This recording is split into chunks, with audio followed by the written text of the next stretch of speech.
KTO Radio présente À haute voix, la lecture intégrale des œuvres spirituelles majeures. Aujourd'hui, Quo Vadis de Henryk Sienkiewicz.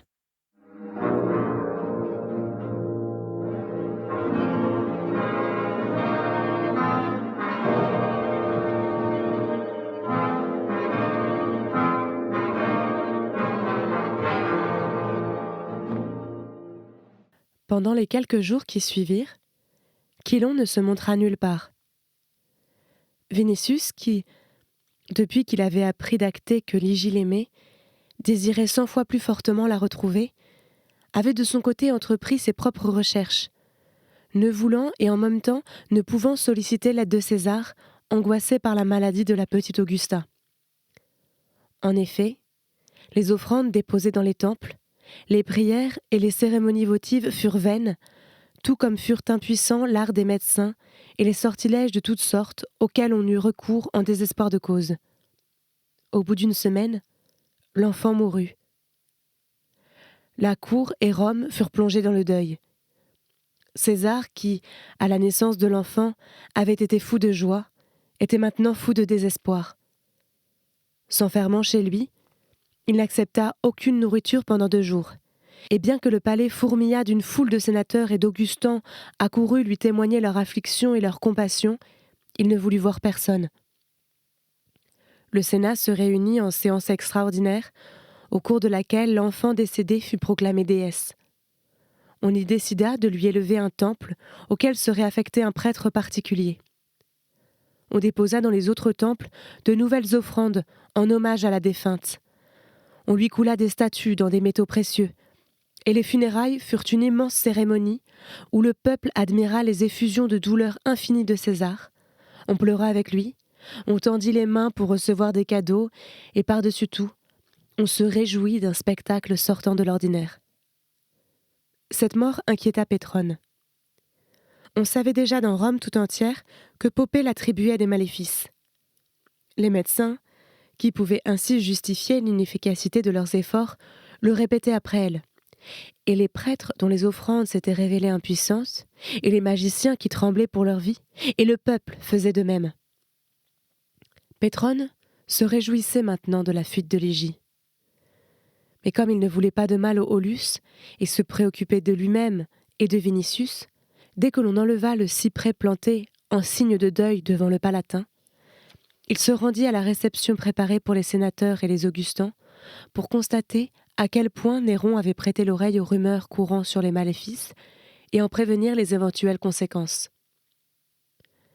Connaissant Néron, il présumait que celui-ci, bien qu'il ne crût pas à la sorcellerie, ferait semblant d'y croire, et pour tromper sa propre douleur, et pour se venger sur n'importe qui, et enfin, pour prévenir les conjectures menant à la conviction que les dieux commençaient à le châtier pour ses crimes. Pétrone ne pensait pas que César pût aimer véritablement et profondément même son enfant, quoiqu'il l'aimât fougueusement, mais il était sûr qu'il exagérait sa douleur. Et il ne se trompait pas. Néron écoutait les paroles de consolation des sénateurs et des chevaliers avec un visage de pierre, les yeux fixant un point, et l'on voyait que, bien qu'il souffrait réellement, il pensait en même temps à l'effet que sa douleur produisait sur l'assemblée, tout en prenant des airs de niobé et en donnant un spectacle du chagrin paternel, comme le ferait un comédien sur scène. Il ne sut même pas, en l'occurrence, persister dans une douleur silencieuse et prétendument pétrifiée, car par moments, il faisait des gestes, comme s'il se saupoudrait la tête de poussière. Parfois, il gémissait sourdement. Apercevant Pétrone, il se leva en sursaut et, d'une voix tragique, il s'écria de façon à être entendu de tous. « Et Achaïo, toi aussi tu es coupable de sa mort. C'est sur ton conseil qu'est entré dans ces murs l'esprit malfaisant qui d'un seul regard a sucé la vie de sa poitrine. Malheur à moi! Il vaudrait mieux que mes yeux ne regardent pas la lumière d'Hélios. Malheur à moi! Et Achaïo! Et Achaïo !» Élevant de plus en plus la voix, il se mit à crier désespérément.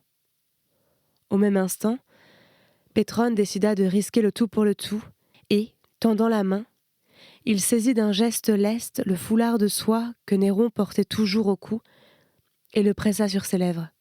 « Seigneur, dit-il avec gravité, brûle de douleur Rome et le monde, mais garde-nous ta voix. »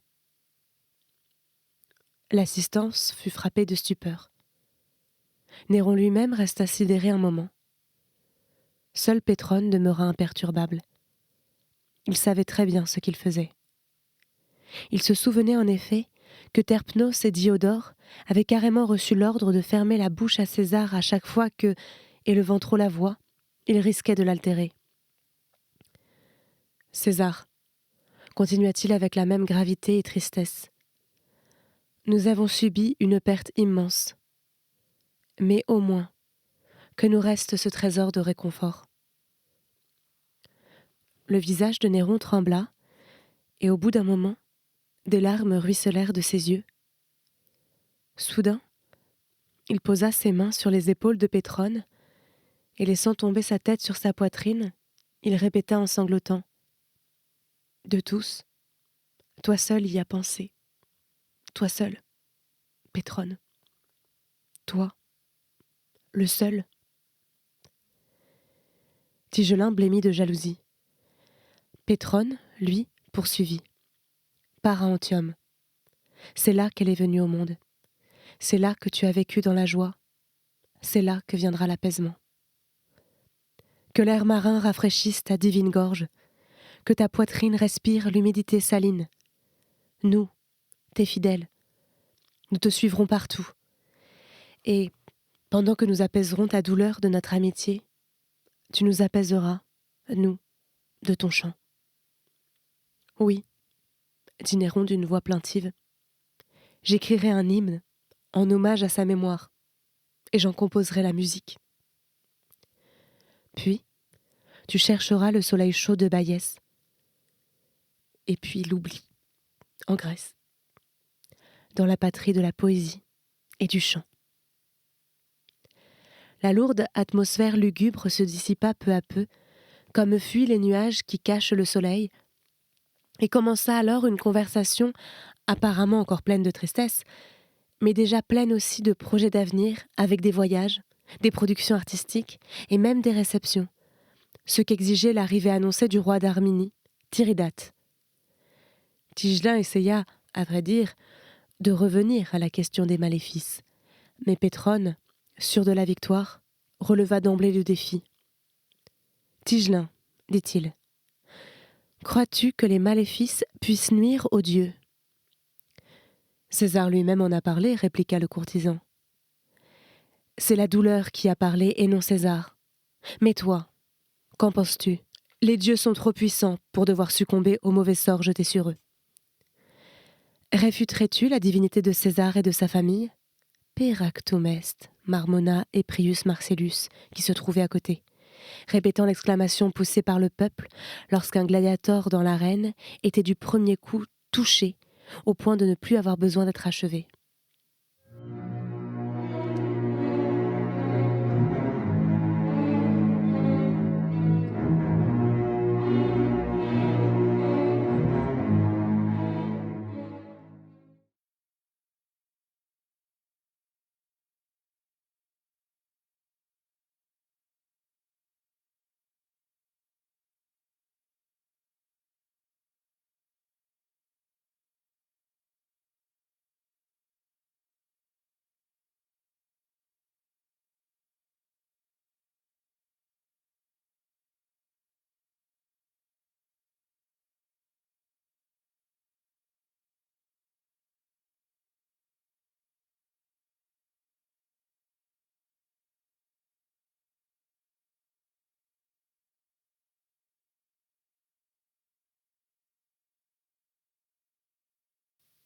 Tigelin retint sa colère. Entre lui et Pétrone, il y avait depuis longtemps de la rivalité auprès de Néron. Tigelin avait cet avantage que Néron se gênait moins avec lui, ou même ne se gênait pas du tout. Mais jusqu'à présent, Pétrone, à chaque fois qu'ils s'étaient affrontés, l'avait vaincu par son intelligence et ses traits d'esprit. C'est ce qui se passa alors aussi. Tigelin se tut et nota seulement dans sa mémoire les sénateurs et les chevaliers qui, au moment où Pétrone s'était retiré au fond de la salle, l'avaient entouré aussitôt, persuadés qu'après ce qui était arrivé, il serait, à n'en pas douter, le premier favori de César. Sorti du palais, Pétrone se rendit chez Vinicius, et lui ayant relaté l'incident avec César et Tigelin, il lui dit « J'ai détourné le danger non seulement d'Aulus Plotius et de Pomponia, et en même temps de nous deux, mais aussi de Lygie, qu'ils ne rechercheront pas, ne fût-ce que parce que j'ai persuadé ce singe à barbe d'airain de se rendre à Antium, et de là à Naples ou à Bayès. Et il s'y rendra, car à Rome, il n'a pas osé jusqu'alors se produire en public au théâtre, et je sais qu'il a depuis longtemps l'intention de se donner en spectacle à Naples. Puis, il rêve de la Grèce, où il a envie de chanter dans toutes les villes de quelque importance. Ensuite, avec toutes les couronnes que lui offreront les Graeculi, il effectuera une entrée triomphale à Rome. Pendant tout ce temps, nous pourrons à loisir rechercher Lygie et la cacher en lieu sûr. Au fait, notre distingué philosophe ne s'est-il pas montré jusqu'à présent ? Ton distingué philosophe est un escroc. Non, il ne s'est pas montré et ne se montrera plus jamais. Eh bien, moi, j'ai une meilleure opinion, sinon de son honnêteté, du moins de son intelligence. Il a déjà saigné une fois ta bourse, et il reviendra, ne fût-ce que pour la saigner une seconde fois. Qu'il prenne garde que je ne le saigne, moi.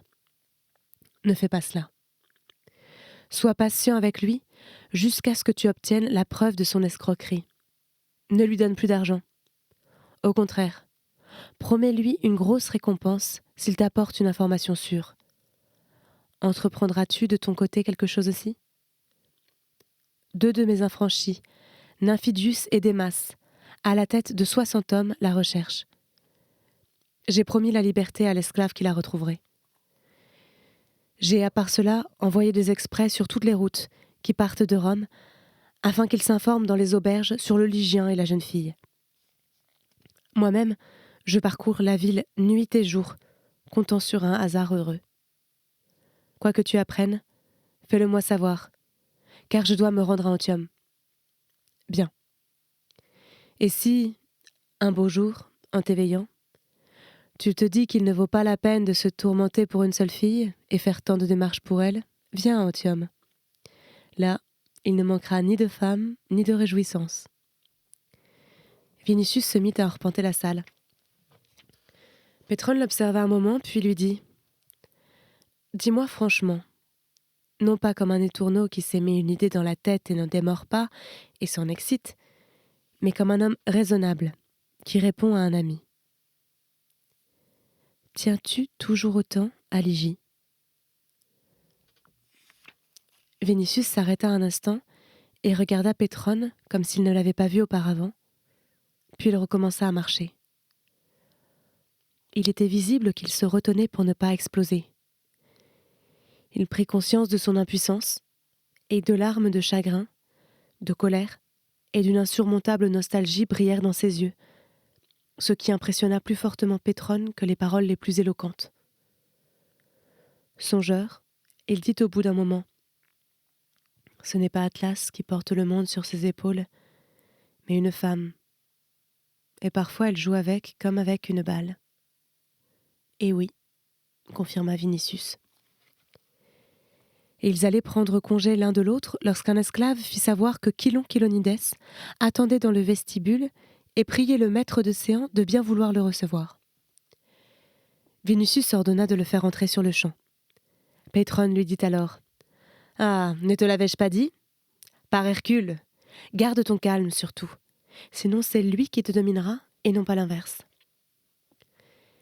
« Mes salutations et mes hommages au noble tribun militaire, de même qu'à toi, Seigneur, dit Chilon en entrant. Que votre bonheur égale votre gloire, et que cette gloire s'étende dans le monde entier, depuis les colonnes d'Hercule jusqu'aux frontières des Arsacides. Je te salue, législateur de la vertu et de la sagesse, répondit Pétrone. Vinicius, quant à lui, demanda en feignant d'être calme. Qu'apportes-tu ? La première fois, je t'ai apporté, Seigneur, l'espoir. En ce moment, je t'apporte la certitude que la jeune fille sera retrouvée. Ce qui veut dire que tu ne l'as toujours pas retrouvée. C'est bien ça, Seigneur. Mais j'ai découvert la signification du signe qu'elle t'a dessiné. Je sais qui sont les gens qui l'ont enlevée, et je sais quel est le Dieu parmi les adeptes duquel il faut la chercher.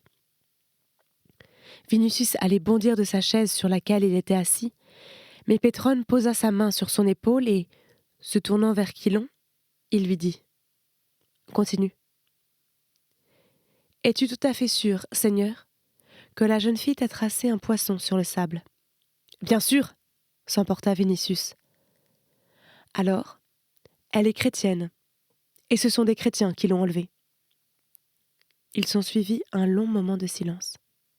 « Écoute, Quilon, dit enfin Pétrone. Mon neveu t'accordera une somme d'argent considérable si tu retrouves la jeune fille. Mais il t'accordera de même une quantité non moins considérable de coups de bâton si tu cherches à le tromper. Dans le premier cas, tu pourras t'acheter non pas 1, mais 3 scribes. Dans le second cas, la philosophie de 7 philosophes et la tienne en plus, utilisée comme onguent, ne suffiront pas à te guérir. « La jeune fille est chrétienne, Seigneur !» s'écria le grec. « Réfléchis un peu, Quilon, tu n'es pourtant pas un sot. Nous savons que Julia Silana et Calvia Crispinilla ont accusé Pomponia de pratiquer une superstition chrétienne, mais nous savons aussi que le tribunal de famille l'en a disculpé. Voudrais-tu à ton tour l'en accuser ? Voudrais-tu nous faire croire que Pomponia, et avec elle Ligie, pourraient faire partie des ennemis du genre humain, des empoisonneurs des fontaines et des puits, des adorateurs de la tête d'âne, des gens qui assassinent les enfants et s'adonnent à la plus abominable débauche ? Pense un peu, Quilon, cette thèse que tu nous avances, ne va-t-elle pas se retourner comme antithèse sur ton dos ? Quilon écarta les bras en signe d'impuissance, comme s'il voulait dire qu'il n'y pouvait rien, puis il continua.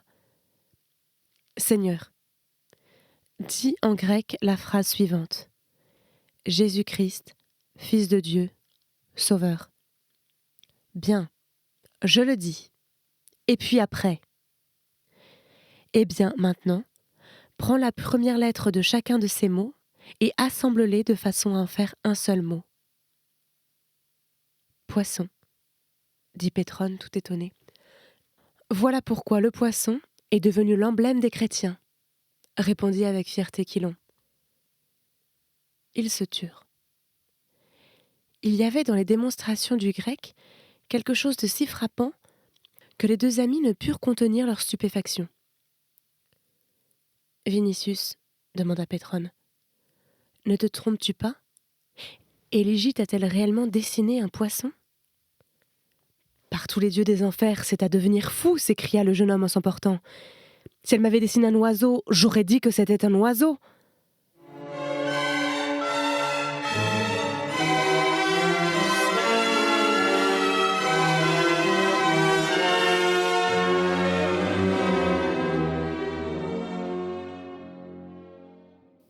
Par conséquent, elle est chrétienne, répéta Quilon.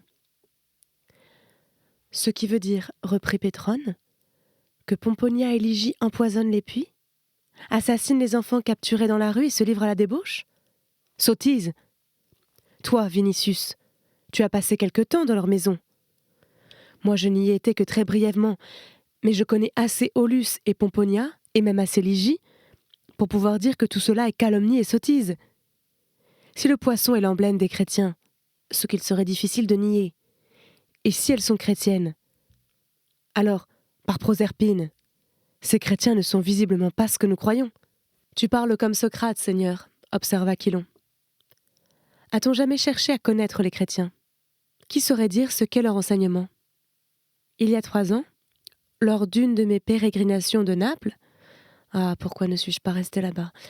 Jusqu'ici, à Rome, s'est joint à moi un homme, un médecin, du nom de Glaucus, dont on disait qu'il était chrétien. Et pourtant, j'ai pu me convaincre que c'était un homme bon et vertueux. N'est-ce pas de cet homme vertueux que tu as appris maintenant ce que le poisson signifiait ? Hélas, non, Seigneur. En cours de route, dans une auberge, quelqu'un a frappé le brave vieillard d'un coup de couteau, tandis que sa femme et son enfant ont été enlevés par des marchands d'esclaves. Moi, par contre, en les défendant, j'ai perdu ses 2 doigts. Mais comme il ne manque pas de miracles parmi les chrétiens, à ce qu'on dit, alors j'ai bon espoir qu'ils repousseront. Comment ça? Serais-tu devenu chrétien? Depuis hier, Seigneur, depuis hier. C'est ce poisson qui a fait de moi un chrétien. Tu vois quelle force il y a en lui. Dans quelques jours, je serai le plus fervent d'entre les fervents, afin qu'ils me dévoilent tous leurs secrets. Et lorsqu'ils m'auront fait connaître tous leurs secrets, je saurai où se cache la jeune fille. Et alors, peut-être que mon christianisme me donnera plus de profit que ma philosophie. J'ai aussi fait le vœu d'apporter en offrande à Mercure, s'il m'aidait à retrouver la jeune fille, 2 génisses du même âge et de même taille, auxquelles je ferai dorer les cornes. Ainsi, ton christianisme depuis hier et ta philosophie te permettent de croire en Mercure. Je crois en ce que j'ai besoin de croire, et c'est là ma philosophie, qui devrait être surtout au goût de Mercure. Malheureusement, vous savez, illustre Seigneur, combien ce Dieu est méfiant. Il n'accorde pas foi aux promesses des philosophes, même des plus irréprochables, et il préférerait sans doute recevoir d'abord les génisses. Or, c'est une dépense énorme. Tout le monde n'est pas Sénèque. Quant à moi, je n'en ai pas les moyens. Mais si le noble Vinicius voulait bien m'avancer sur la somme qu'il m'a promise, un tant soit peu, pas une obole, Quilon, coupa Pétrone, pas une obole.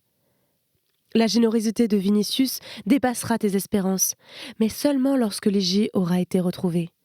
Autrement dit, lorsque tu nous auras indiqué sa cachette. Mercure doit te faire crédit de Génis, quoique je ne m'étonne pas qu'il n'en ait pas envie, et je vois là une preuve de sa sagesse. Écoutez-moi, illustre Seigneur.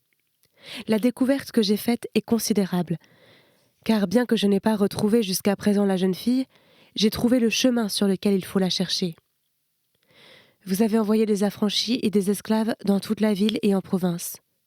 Y en a-t-il un seul qui vous ait fourni une quelconque indication? Non. Moi seul vous en ai donné. Et je vous dirai plus.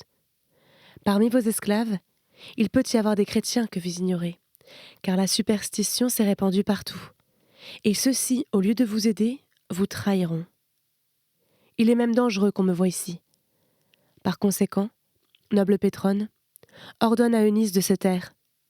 Et toi, tout aussi noble Vinicius, fais courir le bruit que je te vends un onguent qui assure aux chevaux auxquels on l'applique la victoire au cirque. Moi seul je chercherai, et moi seul je retrouverai les fugitifs.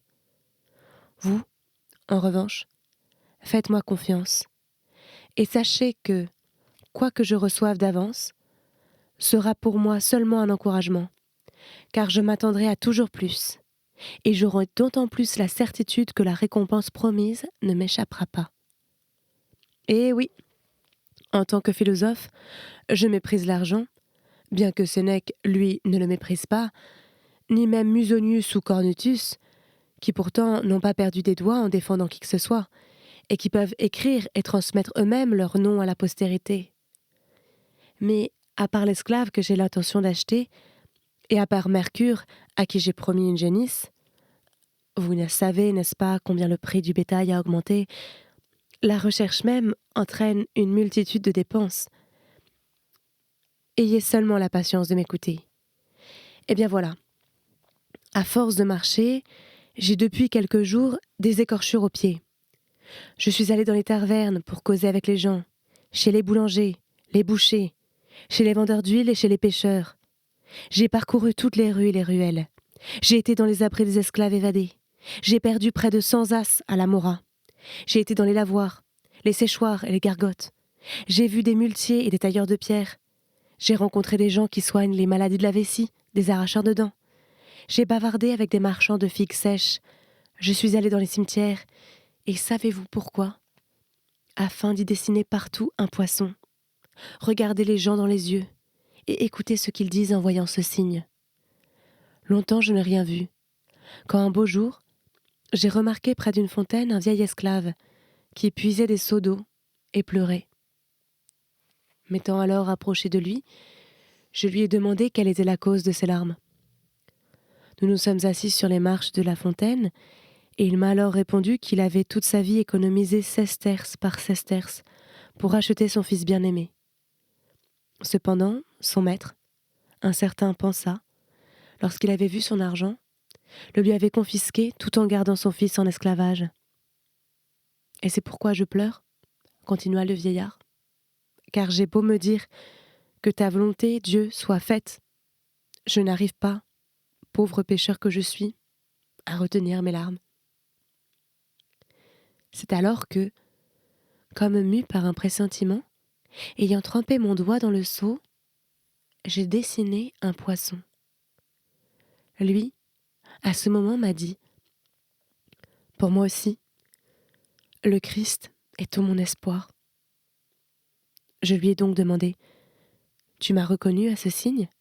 « Oui, en effet, et que la paix soit avec toi. » J'ai commencé alors à le faire parler, et le brave homme m'a tout raconté. Son maître, ce Pansa, était lui-même un affranchi du grand Pansa, et acheminé par le Tibre jusqu'à Rome de la pierre, que des esclaves et des gens rémunérés pour la besogne déchargeaient des radeaux et portaient la nuit pour ne pas gêner le jour le trafic dans les rues jusqu'aux maisons en construction. Parmi ces travailleurs se trouvaient de nombreux chrétiens, dont son fils, mais comme c'était un travail au-dessus de ses forces, il voulait donc le racheter. Cependant, Pansa a préféré garder et l'argent et l'esclave. Tout en disant cela, il se remit à pleurer. J'ai mêlé mes larmes aux siennes, ce qui m'a été facile en raison de mon bon cœur et des douleurs que je ressentais dans mes jambes d'avoir trop marché. Je me suis mis aussi à me plaindre qu'étant arrivé à Naples depuis quelques jours, je ne connaissais personne de nos frères, que je ne savais où ils se réunissaient et ne pouvais prier avec eux. Il s'est étonné d'apprendre que les chrétiens de Naples ne m'eussent pas donné de lettres pour leurs frères romains, mais je lui ai dit qu'on me les avait volées en cours de route. Il m'a alors dit de venir la nuit au bord du fleuve, qu'il allait me faire connaître ses frères et que ceux-ci me conduiraient aux maisons de prière et chez les anciens qui dirigent la communauté chrétienne. Ayant entendu cela, je me suis tellement réjouie que je lui ai donné la somme nécessaire au rachat de son fils dans l'espoir que Vinicius me rendrait généreusement le double. C'était À Haute Voix, une émission de KTO Radio. Aujourd'hui, Quo Vadis. Lecture, Marie Rambaud. Captation et réalisation, Gustave Schlicht et Thibaut Dagalier. Une émission disponible en podcast sur ktoradio.com ou sur l'application KTO Radio.